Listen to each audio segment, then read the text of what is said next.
Very active day of severe weather across the South, and I was in it today. And let me tell you, it was pretty interesting. We are going to take a look at the latest radars and see what's going on with those showers and thunderstorms. And we have some rain and thunderstorms that are moving through parts of the Northeast and some snow up in northern New England, another storm in the West. So the bottom line is nothing's really changed. All that and more on tonight's Joe Weather Show, brought to you by Omni True Value Hardware at 1226 North Wellwood Avenue in West Babylon. Oh, I'm sorry. That's all right. You know, It's sometimes Thursday. Thursday, I share you. I split this with you. Let's start this again.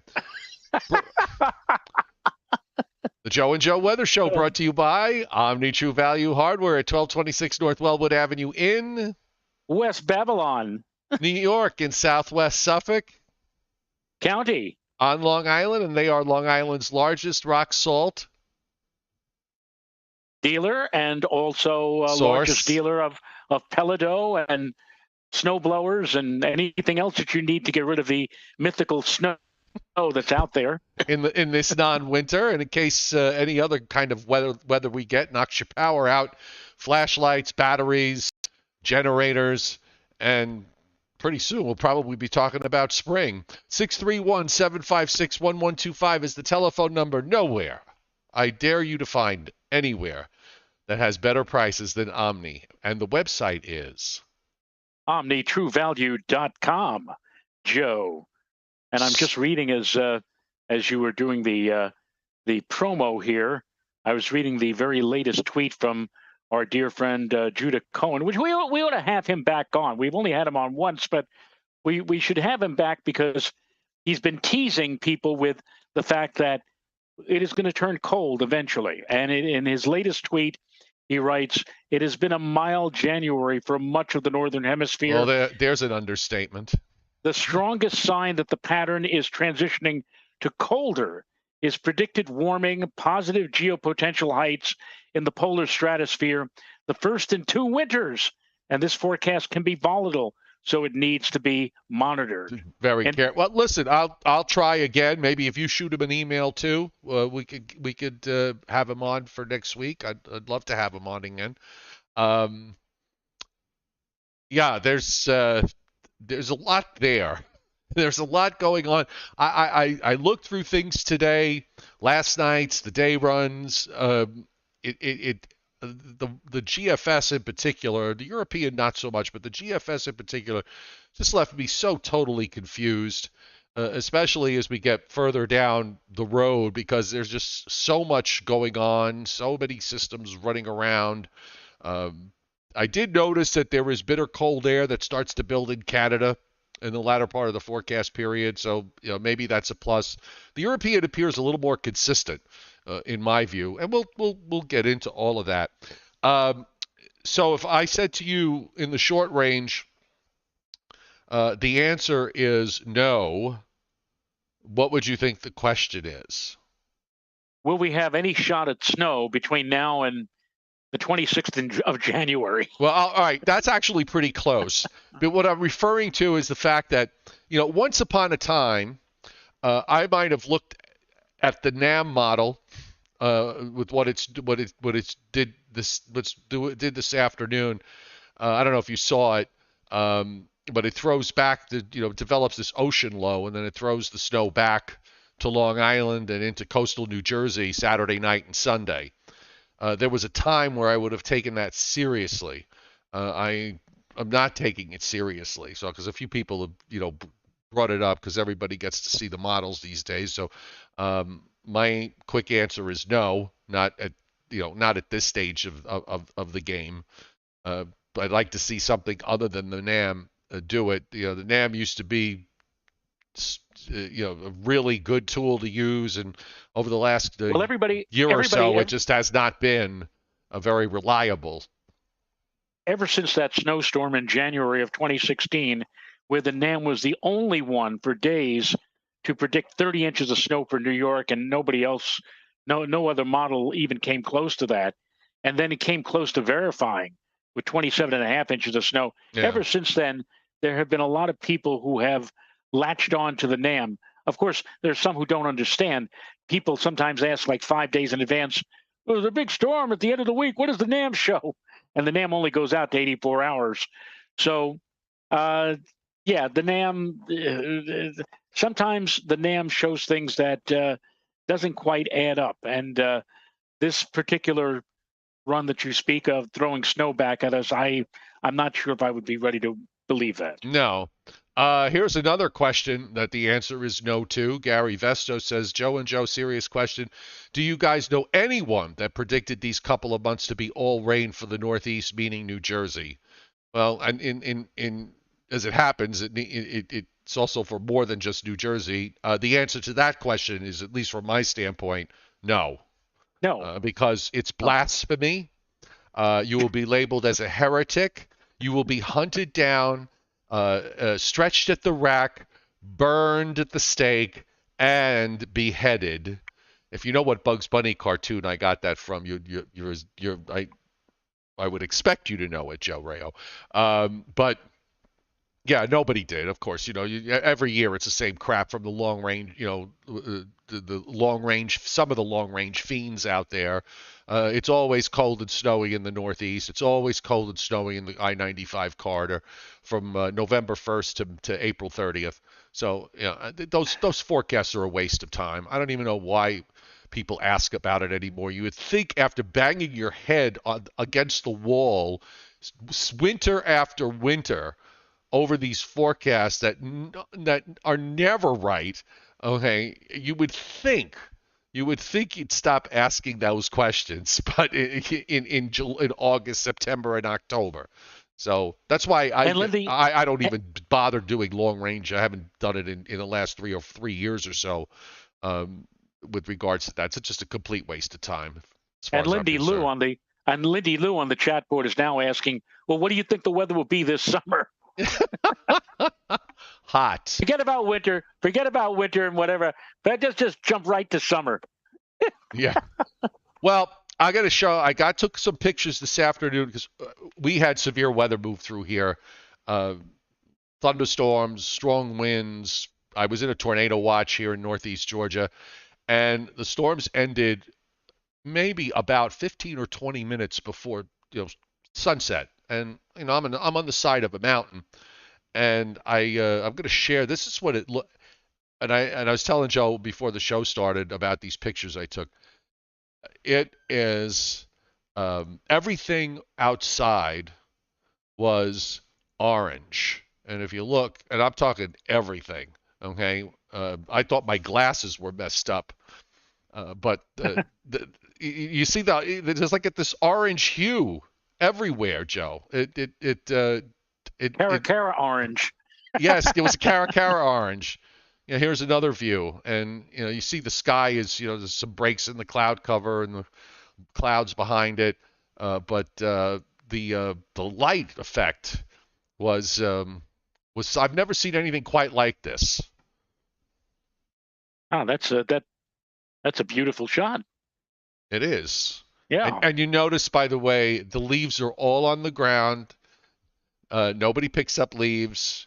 By the time we get to the middle of spring, all of that just disintegrates. So we let nature take its course instead of. There's a lawn underneath all of that. No, it's all natural stuff. There are wild plants that grow. Some of it's actually protected. I have these wildflowers that come up in the springtime, and they're beautiful, by the way. But they're protected, and you're not allowed to dig them up or replant them anywhere. It's part of the fauna. Conservation easement. Yes. That's what we were told when we moved up here to Putnam Valley 21 years ago, and we were looking at the house. We said, well, we're definitely going to have to clear away that tree and those bushes. And no, you can't. What do you mean we can't? It's our property. Yes, but you're under conservation easement. You must leave the natural. You must preserve everything. Oofa. I believe we have an early tip jar hit from Mr. David Fuller. Thank you, David. He said he had lightning where he is, and Monmouth County, and the lightning detector actually worked that he bought. Very good. I'm happy. By the way, every run shows the polar vortex getting attacked badly. You're talking about the polar vortex in the stratosphere. Yeah, we're going to take a look at that because you brought up Dr. Cohen's tweet yesterday about what's going on there, and we mentioned that last week, and my one fear, I don't know if fear is not the right word, but the one thing that's kind of held me back is the fact that for some reason I have it in my head that what's going on up there is not going to couple with what's going on downstairs, and yeah, I don't know. We'll see. Well, I'm getting the we'll see. impression.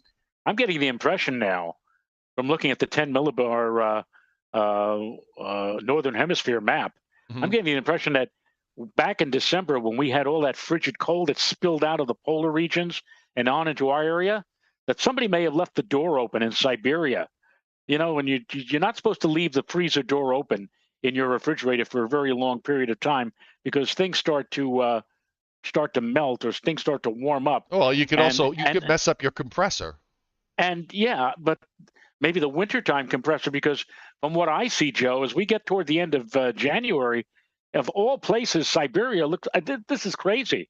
It looks like Siberia is like warming up, tremendously. Well, but you want to see that because you want to see it, the cold air from there getting displaced, across the Arctic and into Canada, and I'm going to bring up since we're talking about it, we might as well show it now. Welcome, by the way, to everybody watching the Joe and Joe Weather Show tonight. Well, welcome to those of you on the chat board. Just remember hit the like button if you like the show, and subscribe to my YouTube channel so you can get the Joe and Joe Weather Show, which is on Monday through Thursday at 7:35 and Sundays at 11 a.m. unless we change the schedule, which every once in a while we do. So here, I'm just kind of having a little bit of a difficult time. I haven't used this map enough where I've developed a library in my brain to say that, okay, when the polar vortex is oriented in this direction, you wind up with this kind of weather across the United States. And there's always the lag time because it could be a couple of weeks when the polar vortex gets into a certain position and for it to translate down into the bottom part of the atmosphere. Now, what we had in December, Joe, at the end of during the month of the latter part of November, we had the polar vortex split in two, and that split lasted for about a week, and that set up the blocking pattern we had in December. It didn't amount to much snow-wise because the block was not exactly where you wanted it to be, but it did, bring down that one big shot of cold air that came in and went out, and then we saw it get wrapped up into a tight little ball, which pretty much explains the pattern that we're in now. So now we're going into this, just rolling it back. So I'm going back to Monday, and you can see it's all stretched out with this trough in the eastern part of the United States, and then as it rotates, it starts to shoot down another trough into the eastern part of the United States around January 25th, 26th, and the vortex goes up toward northeastern Europe. It's actually east of Scandinavia. And you've got this huge upper high in the stratosphere over Alaska. And I'm thinking that that's one of the things that Dr. Cohen talked about yesterday in that tweet you read, talking about blocking developing up in Alaska and all the rest of it. I mean, I look at this and I'm thinking that the tilt should drive the flow in the lower atmosphere. So that kind of suggests to me that we would see a polar flow from north central Canada down into the eastern part of Canada and into the eastern part of the United States. I mean, that's what I'm thinking looking at this. But I'm, again, does that couple with what's going on at the bottom of the atmosphere? I don't know. I'm not. Again, I'm not experienced enough to know what this ultimately means. I don't know. It doesn't seem like. I mean, again, we're talking about 10 millibars versus what we normally look at, which is 500 millibars, 18,000 feet above our heads. 10 millibars. My goodness, how high up is that, Joe? How far up in the What's atmosphere are we well, talking about with 10 millibars? what, like where planes fly or above where planes fly? Really, that I mean, like if planes Well, it's above planes the can also trope. fly. It's above the Well, tropopause. we're talking about stratospheric Right, so it's above the things. So tropopause. So, yeah, it could be some places it's 30,000 feet, some places it's 50,000 feet. right. So, again, I mean, I would look at this and I'm thinking that's what, Judah Cohen talking about what's going on there. I would look at this and say, okay, well, this should mean a significant pattern change across North America.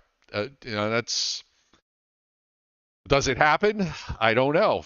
I'm there's a lot going on. The one thing I did notice, if it's, I hate to look at 384 hours and try to come to any sort of conclusion off of this, but I'm going to go back to the 12Z run. But I did notice on the 12Z run, Joe, there was a lot of cold air in central Canada with thicknesses down to 480. The 486 thickness is almost to international falls. So there is cold. Something's happening in Canada. Of course, on the very next run, it's all oriented differently. So you don't know how much of this is real and how much it's not real. But yeah, I'm kind of perplexed.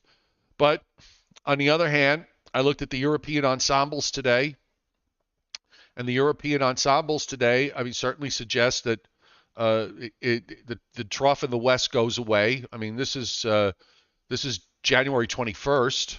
We actually have normal heights and pressures in the eastern part of the United States, and there's a ridge in the west. And from the 21st to the end of this forecast period, which goes to January 27th, which is a holy day of obligation, it's a colder look in the Great Lakes, in the Northern Plains, in the Northeast, and no worse than normal down into the Mid-Atlantic and South Atlantic states. I mean, I don't know. Is that real? I don't know. I don't know either. I'm perplexed. I'm very perplexed. What does Justin Vale mean? Is it just one Joe show tonight? Why, do we have more Joe shows usually? Or I don't understand that question. No, nor do I. I mean, the two of us have been talking. I mean, we're both here. The two of us have been talking. I'm here. You're there. Joe's behind the map somewhere. I'll bring him up later. You don't have to. Okay. Well, you know what? We usually do the long range at the end of the show, but we got to do it at the beginning of the show.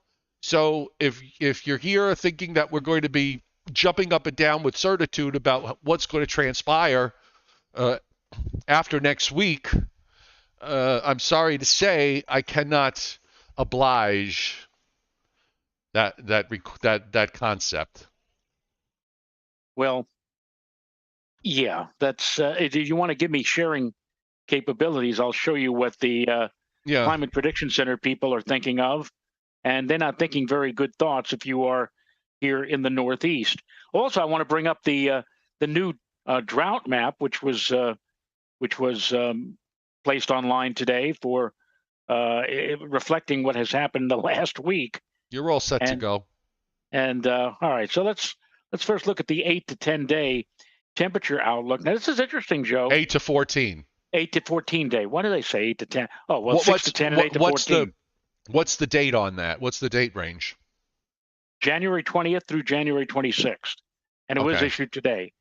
Now, I've been hearing, especially from Dr. Cohen, that it will turn significantly drier and also warming up in the west and cooling down in the east. But according to the CPC, at least through the 26th, they've got below normal temperatures, or the probability of below normal, in the western half of the country, and it still remains above normal east of the Mississippi. In fact, 1, 2, 3, 1, 2, 3, 4, 60 to 70% probability of above normal temperatures here in the northeastern part of the country through January 26th. Okay, so I'm sorry. What's the first date on that? January 20th. All right, the 20th to 20th. the 26th. The problem with using a 6-day range like that is that you don't know if if the first 4 days are well above normal, and then the last 2 days say are slightly below normal. It doesn't mean that every single day in that stretch is above normal. Just that it means the average of those 6 days is above normal. So what those maps don't tell you is if there's some sort of transition going on. I will say that I did look at the Canadian model. Mm-hmm. The Canadian model was the only model today that was hinting that as we got toward the end of this period, let's say around 24, 25, 26, that a noticeably colder airflow was going to become established here in the east. The European really didn't show it, neither did the GFS, but the Canadian model was showing it. What did she say? I don't know. I heard her. I don't know. I don't know what she said. She was talking while I was talking. So anyway. Oh, no maps? Oh, hold on a second. No, you're up there, Joe. You didn't share it. Oh, yes, that would be a good. Oh, for once you're the one that's guilty of not. For one, I'm the one who's guilty. Sorry, everyone. Let me bring up. Get the. Come on, where are you, Joe? Oh, I see. You got shrunk down in the upper right hand corner here, and that's why I didn't see that, and that's why I didn't share, and now I'm doing it. There you go. All right. As I said, let me back up about 2 minutes. In the west, for the period from the 20th to the 26th, according to the Climate Prediction Center, below normal temperatures. And then east of the Mississippi, everyone east of the Mississippi is above normal. And as I said, here in the Northeast, 60 to 70% probability of above normal temperatures, 20th to the 26th of January. But as Joe mentioned, sometimes these maps are a little deceptive. Sometimes it may be, let's say, above normal through like the 23rd or the 24th. But as you get toward the 25th or 26th, there may be a trend back toward colder or below normal temperatures. So this is really kind of a broad brush map. But overall, it just shows you colder in the west, warmer in the east. And as far as precipitation is concerned, it looks like for the same period, 20 to 26, they have above normal precipitation across much of the country. But look, hip, hip, hooray. In those areas that have been getting clobbered day after day after day with heavy duty wet weather, it shows below normal for a change, drier than normal conditions out in the western United States, especially in California, in response to a big high pressure ridge building up in the western United States. Okay. Oh, the drought map. The drought map. Let us take a look at the drought map. Come on, up here. I'm going to show you the west first. And the first thing that you notice on this map, where let's say 2 weeks ago, much of California was in a shade of red, which indicated extreme drought. And in some cases in central California, there was even a darker shade indicating exceptional drought. Take a look at what we have now. We now have only, he says, severe drought to moderate drought across California, the result of day after day, week after week of those Pacific storms dumping. I think they counted off now today, Joe, is storm number 7. Wow. Since Christmas Day that has hit California. And it's really done a job for California. Now, in Nevada, they still have extreme drought conditions in parts of southern Nevada and northwestern Nevada, and there's also extreme drought in central sections of Utah. Look at Arizona. Remember back over the summertime, Arizona was either extreme or exceptional drought almost statewide. Well, ever since the monsoon season got underway early last summer, and now with all of those Pacific storms continuing on eastward into the desert Southwest, Arizona now actually has places that has no drought and maybe abnormally dry conditions, and at worst case scenario, moderate drought in portions of western and northern sections of Arizona. Arizona is freeing up in terms of drought conditions. Again, big improvements noted in California, and overall big improvements throughout much of the western United States. Now, if we go into the other side of the country, our section, the Northeast, for whatever reason, and this includes my county, Putnam County, we have abnormally dry conditions. We picked up almost 3 inches of rain in one day. You would have thought that would have done something locally, but it didn't. But most of the Northeast is now drought free, even in places over the summertime, like in eastern Massachusetts that had extreme drought. That has been alleviated as well. And this is the full picture. Eastern U.S., not all that much to write home about. Western U.S., that's where we still have areas of drought. Let me just check here. In the high plains, Nebraska has some exceptional drought conditions, and the same holds true also for parts of Kansas. Western and southern Kansas, exceptional to extreme drought. So we have to take care of them with some wintry precipitation in the coming weeks, hopefully. But the West still has some drought to deal with. The East doesn't have very much in the way of drought to worry about. But in most cases, in a lot of places, there has been significant improvement. Here's this is the monthly outlook, and this area of brown indicates the drought is persisting. The gray area, drought remains but improves. And out in the east, again, nothing to write home about because most areas here are drought free. And there you go. And there you go. So I just want to show everybody here, speaking of the West and in the Pacific. So why don't we go to the, I'm going to show you we're going to go up at the 250 millibar level.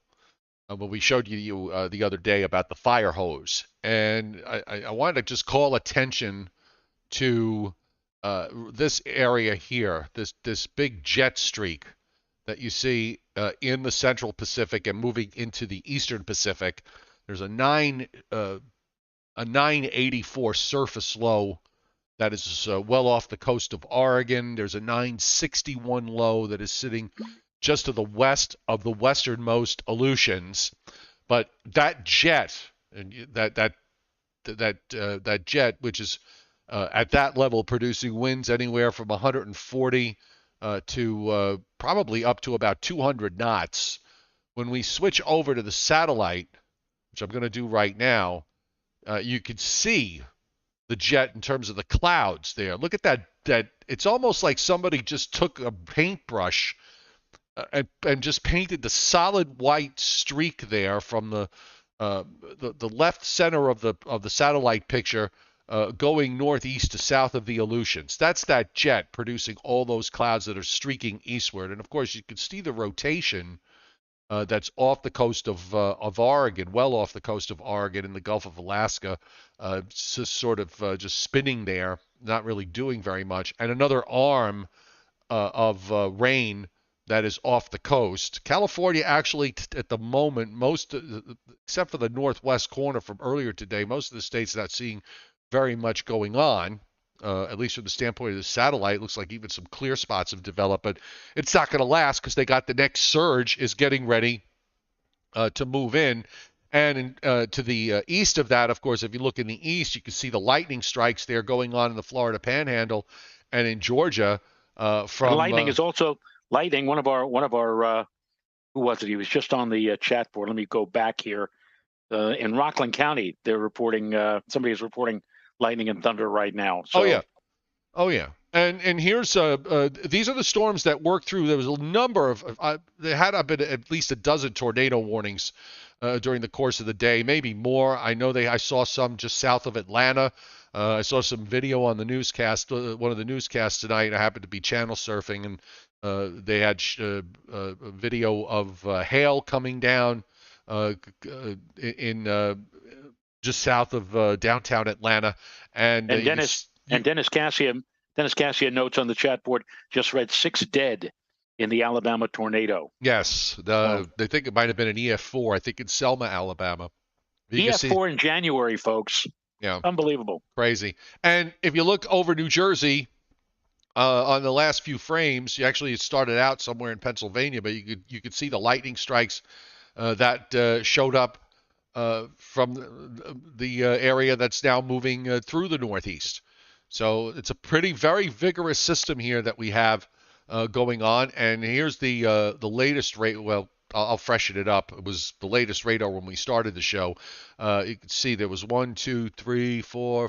Oh God, there's 9 or 10 severe thunderstorm warnings from central North Carolina down into southern Georgia. We'll give it a quick refresh. Yeah, busy in North Carolina at the moment, busy in southern Georgia. You can see there are 2 tornado as of 8:06. There's 2 working tornado warnings in southern Georgia. The front is by me. There's some residual showers moving across eastern Tennessee, and there's one little patch that's probably right overhead. I don't know if it's doing anything outside. I can't hear it with the headsets on. Meanwhile, let's look at the Northeast, where it looks like that first surge has moved out of New Jersey and eastern Pennsylvania, Maryland, and Delaware, and that's lifting on up. And now we're just going to wait for the cold front, which will probably produce another round of showers overnight to about daybreak tomorrow, and then it should all get out of the way. And the thing with that cold front probably will set the stage for some overnight convection. I think where I am here in Putnam County, we'll probably see some rumbles of thunder before the night is over. That's also when the heavier duty shower activity will be hitting. By the way, this morning on my wooden deck, it was quite icy. We had some sleet or grapple. Temperatures were hovering right around freezing. Thankfully, the main roads were not subjected to that, although comments late last night were that the morning commute in my sector and places north and west of here could be a little tricky because the temperatures were hovering very close to freezing, and there probably were going to be some spotty precipitation, and there was. But again, only on colder surfaces did any of that take place, and it was very quickly gone soon after sunrise as the temperatures rose slowly, and I do want to underscore slowly, up through the 30s. Now, as of this moment, Joe, here at the house, we're almost 50 degrees with a little bit of light rain. So officially, you had a trace of snow for the month of January. So far, if you want to call it that. Exactly. Out in the west, in northwestern California, is the only spot that, and even there, it's only right on the coast that's getting rain at the moment. But it's raining rather heavily with some snow in the mountains up in Washington State. It's raining heavily in western Washington as that moisture comes in offshore. The Storm Prediction Center has now reduced. Earlier today, we had an enhanced risk. They're still holding on in that narrow slight risk that you saw for a 2 to 5% risk for tornadoes, and also a 2% risk for tornadoes on the Outer Banks of North Carolina. You can see the categorical risk.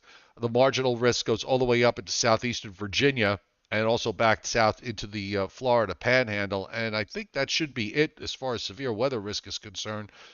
Just some general thunderstorm risk in central and south Florida tomorrow and along the coast of California. Mainly north of LA and up, including San Francisco, and up to the northwestern corner. And on Saturday into Sunday, we're looking at risk again in the same spot, and although a little bit further inland in California. WPC 7-day rainfalls. Front end loaded in the east.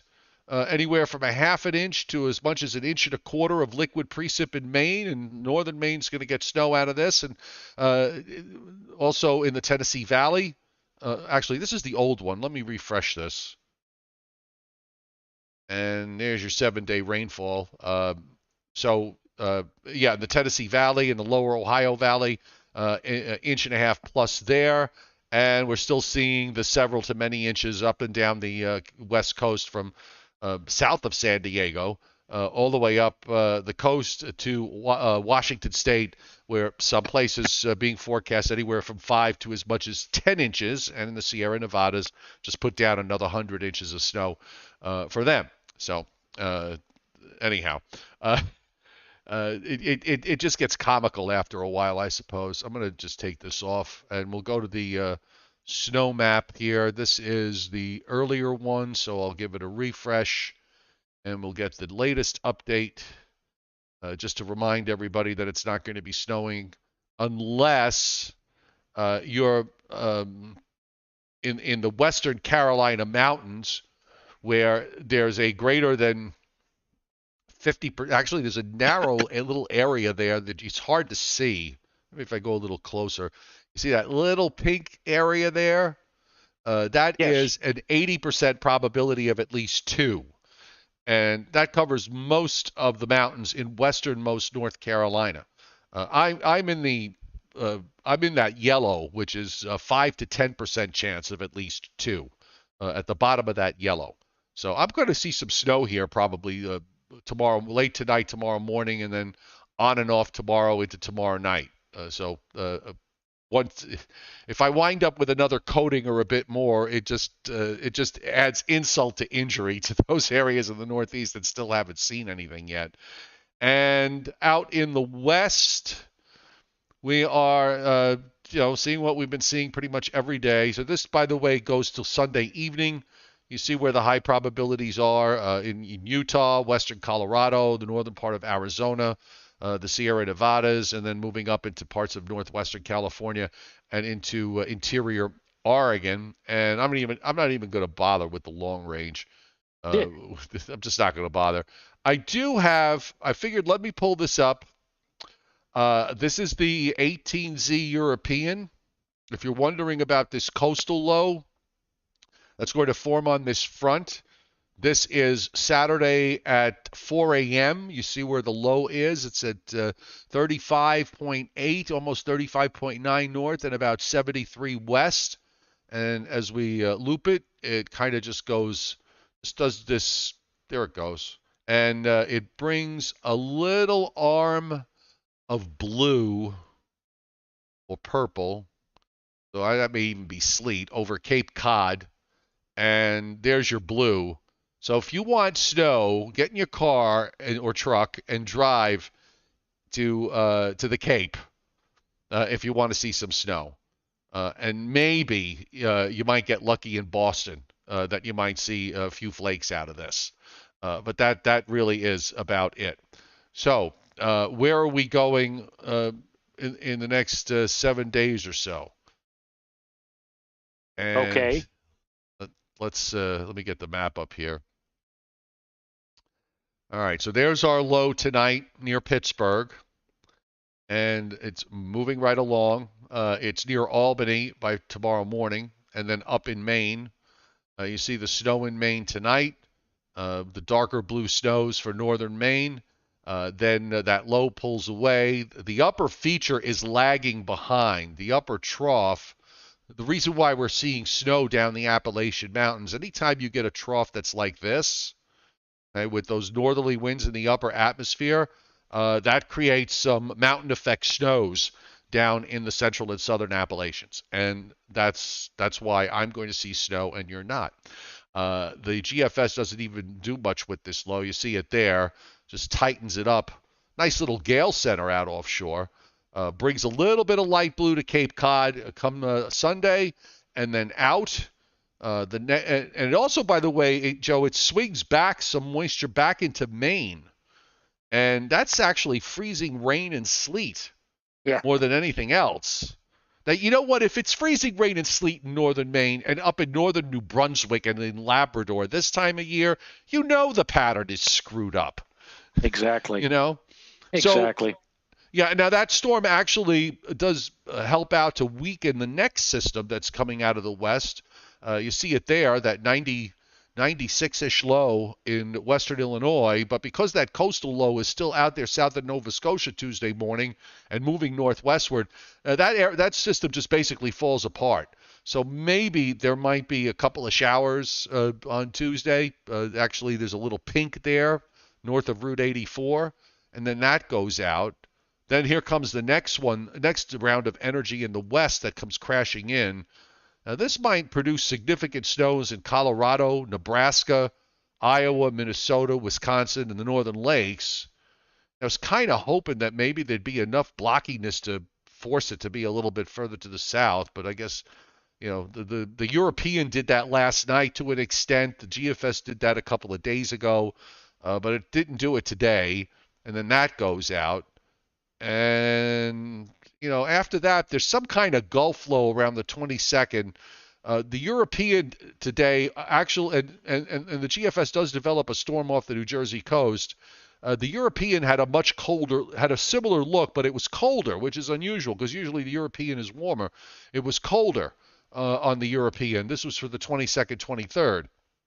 And then that goes out, and we turn to colder behind that, but nothing crazy. And then here comes, perhaps something more significant as far as cold air after we get this system to go by sometime around January 26th, 27th.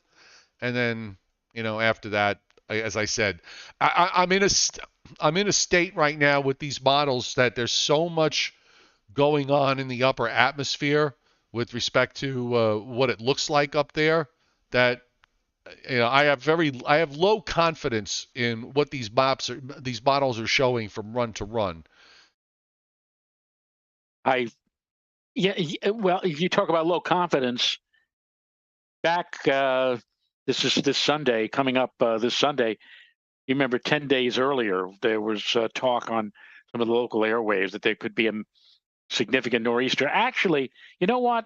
I have to give them some partial credit because this Sunday we do have that coastal system that's located just too far offshore to affect much, except for maybe the areas around Cape Cod or Nantucket or maybe even Boston.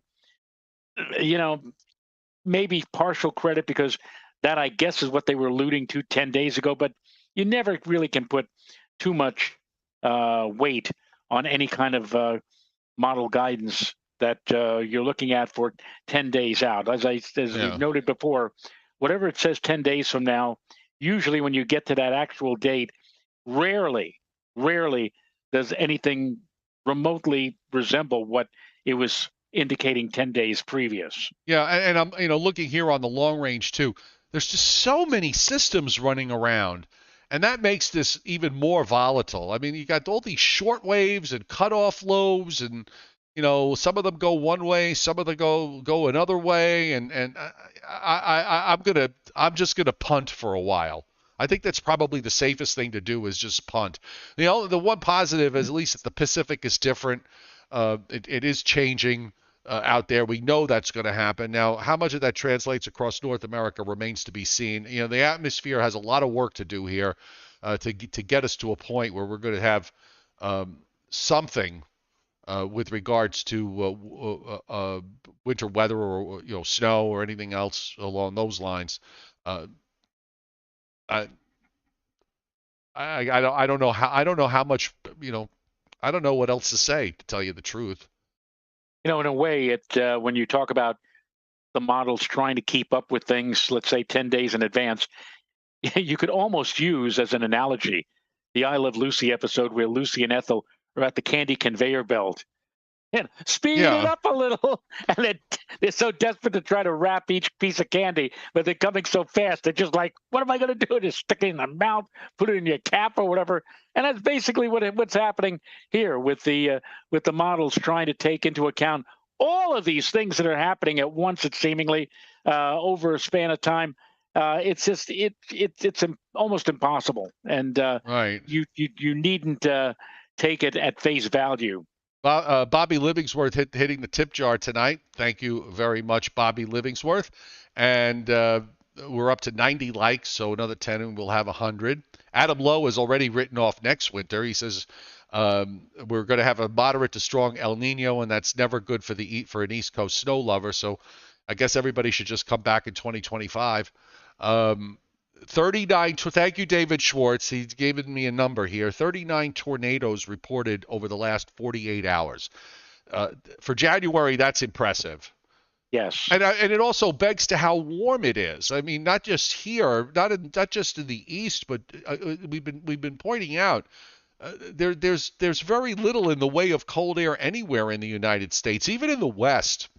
Yeah, in the mountains. Okay, well, they're in the mountains. But it's not like you have any kind of Arctic connection that's dropped down into the Northwest or into the western part of the United States. It's not there. So yeah, there's just no at this moment there is no Canadian connection at all. So and also Adam says the models which were uh, going to a phase 8 on the Madden-Julian oscillation. Now, by February 10th, it goes to a phase 6, which, of course, will happen because that's not usually a good phase. I don't believe it's a good phase for the eastern part of the United States. If it showed it was going to be an 8, like it was showing, of course, that suddenly is not happening. See, that's the problem with all this stuff, that when you look at it in the long range, it's so volatile, and you don't know if any of that stuff is going to couple, or that it's even going to happen. So, I'm just willing to just kind of let the roulette wheel spin and let things fall where they may, as far as the next 2 to 3 weeks are concerned. Well, some good news. We did hit 100 likes. We're now up to 102 on the list. And also, I see at this moment that I'm speaking to you, 200 people are watching, which is a fairly good number, considering that we really have not had much good news for the winter weather enthusiasts out there of late and in the immediate future. But thank Well, you for. it's nice we've seen some folks from the West, though. I mean, we don't often get folks from the West Coast watching, so it's nice that we had some of the West Coast folks uh, leaving comments on the show after, when they watch it on the replay, or if even we've had a few people even show up on the chat board. So we'd love to have you. You know, we talk about stuff that goes on in other places in the country besides the Northeast and the Northern Mid-Atlantic states. So welcome aboard. Now, Welcome aboard. a few people on the chat board are asking me, why is it that Mars appears to be going backwards in the sky right now? And the reason is, if you can think of the planet orbits as kind of like a racetrack, we are on the inner part of the racetrack. Mars is on the outer end of the racetrack. We are moving around the sun faster than Mars is. And we had just recently passed Mars in our respective orbits. Is what we call opposition. Now, if you go on the LIE or the Taconic State Parkway and you're on the left-hand lane and somebody is over in the center lane and you pass that person in the center lane, look out your right-hand window at that person you're passing. He will look, or she will look like she's going backwards relative to your car. And that's not really happening. It's just that you're overtaking him because you are moving faster than he or she happens to be.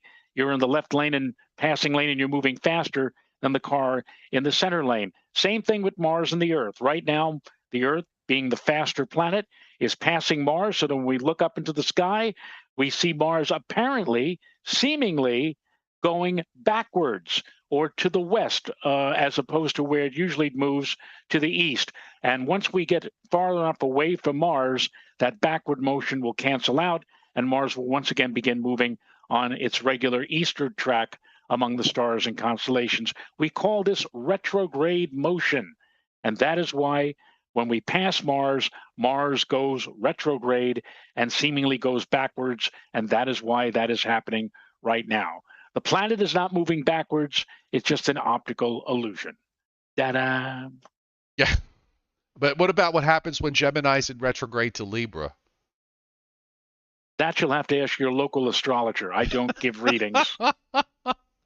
And believe me, over the years, when I'm out with my telescope, sometimes somebody comes up to me and asks, "Can you give me a reading? Can you give me a reading? Can you tell me about my sign or whatever?" And forget about it.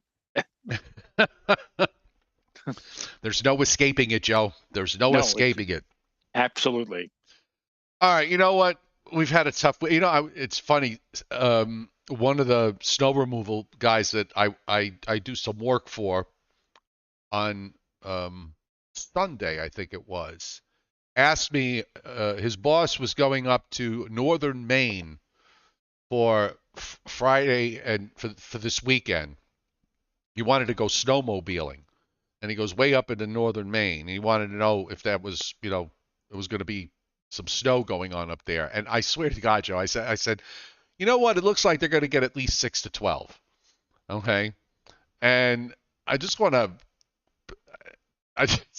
This is just, it's so frustrating because you could almost never do this for when we're forecasting for the areas that we forecast for, where you could say something over a week in advance. But I just want to just show you on the snowfall forecast map up in northern Maine. Okay, what do they have up here? 1 foot, basically 10, 11, 12 inches, all up in that northern third of Maine. So I said it. I said it to him back, I think, on Sunday. This is goes right through. This is a forecast for snowfall right through Sunday evening in northern Maine. I should be so lucky to be able to do that just about anywhere else, but in Maine, it's a little easier. Well, if any of you out there are going to be in the vicinity of Madawaska, Fort Kent, St. John's, Caribou, Presque Isle, and you like snow, there you go. 6 to 12. Yep. There you go. And inevitably you're going to get some freezing rain when that storm center offshore starts to throw all that moisture back westward, and you don't have any cold air left, even up in northern Maine. Right. It just shows you how bizarre. Like I said earlier, it's a bizarre weather pattern we're in. Let me just sorry, Joe, but astronomical information. People are peppering us on the chat board. Johnny Quest now and several others. What about that comet? Let me tell you something about that comet. This is a comet. It was discovered by the Cioffi transient facility out at Palomar Mountain in Southern California about a year ago. It is a piddling little comet. And and there must have been a slow news day. Somebody put out a news release saying that the green comet, and it is. It's in photographs, long exposure photographs. It has a most definite greenish tinge. And also it's moving in an orbit where the last time it came around these here parts of the solar system was 50,000 years ago. Now, for all of you people, and I've had so many people email me or send me messages on Facebook saying, where can I see that Neanderthal comet, that green comet thing? Forget it. Forget it. It is a small comet. You won't see it unless you have a good, very good dark sky. I used to have a dark sky here in Putnam Valley 20 years ago, but the light pollution has now creeped up all the way into my section of New York State. So you ain't going to see it with the naked eye. You need binoculars or a telescope. You need to know exactly where to point your binoculars and telescope. And even if you did and looked at this thing, the first 2 words out of your mouth after you found it is, that's it? Yeah. That's what I've been searching for. A smur, which is a cross between a smear and a blur on the sky. It is no big deal, nothing to get excited about. To get excited, you want to see a comet where you step outside, you look up to, oh my goodness, look at that. That's not this comet. Believe me, it is not this comet. And the fact that the news media, Joe, has been playing up the fact that it hasn't been seen in 50,000 years. And by the way, on its current orbit, it will be thrown out of the solar system. So we're never going to see it again after this apparition. That's number one. Number two, if you're looking for it to look green, you won't see the green because it only shows up in long exposure photographs. And number three, it is, if there was such a term as underwhelming, this is an object that is underwhelming. I'm not even going to try to look for it because it is just a little faint fuzzy. But the news media, I guess they had nothing better to talk about, so they said green comet and hasn't been seen in 50,000 years, and oh, what a sight! And everybody has been like scurrying around. I talked to somebody in Albany, courtesy of the Hayden Planetarium, 2 days ago, and I told the guy, and the guy says, "Well, gee, that doesn't sound like fun. I thought it was going to be something special." No, it's not going to be something special. Believe me, it's not. So there you go. So I've killed two birds with one stone tonight. I've killed about Mars going backwards. It's an illusion. The comet, forget it. Don't bother looking for it. It ain't going to be much to look for. And I'll let you know when there's something really spectacular to look at in the nighttime sky. But this comet ain't it. Good night. Well, you have an opinion. So apparently I'm a Garnet baby, being that my birthday's coming up on the 27th. Right. Cecilia Joe Hernandez Cioffi and Day. Miss Fowlerite bringing that up. We were actually going to be on that night, right? It is a Friday, but we plan to be on that very special Friday night. Night. Yeah, Cecilia Hernandez, I appreciate the gesture about a bracelet adorned with garnet, which is my birthstone, but I have to tell you, I don't wear jewelry. I don't wear rings. I don't have a chain around my neck. I used to have a chain with a crucifix, but I don't know what happened to it. It's around somewhere. And yeah, so I don't wear stuff. I'm a very I don't ornate. I'm not ornate, I guess. Yes. That's the right word. And maybe you'll be a grandpa by your birthday. Again. Yes. Well, she's due late in the month, and my middle daughter, is due at late in the month, and it's possible that she might have her baby on my birthday. I kind of hope she does. That would be really cool. So we'll see. We'll find, we will know in the fullness of time. And that would be interesting then 20 years from now, if that were to take place. Here you are with your long beard, and your grandchild will be right next to you, a 20-year-old person, and you'll both be singing "Happy Birthday to Us." By the way, you do realize that this YouTube, I have now. Oh, it's got to be. I got to go see what the count number is, but I must have, since I started doing this YouTube channel, I have over 3,500 videos that I have posted, Joe. 3,500 videos are sitting in that library, and when I leave this earth, that channel doesn't go away unless I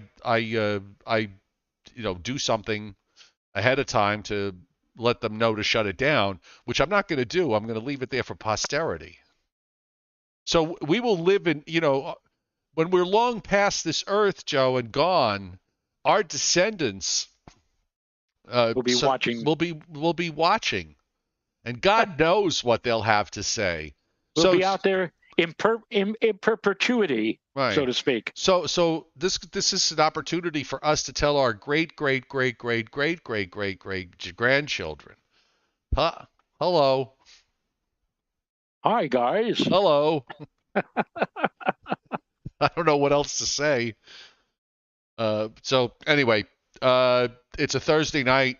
I get by the time we get to Thursday, I usually get I get to the point where I have a tough time completing sentences, and that's where we're at, and that's why we take Friday and Saturday off to recharge our batteries, because you do an hour show where you ad lib and you got all the other stuff you're doing weather-wise, you need a little bit of a break. So we will be back on Sunday at 11 a.m. Eastern Time.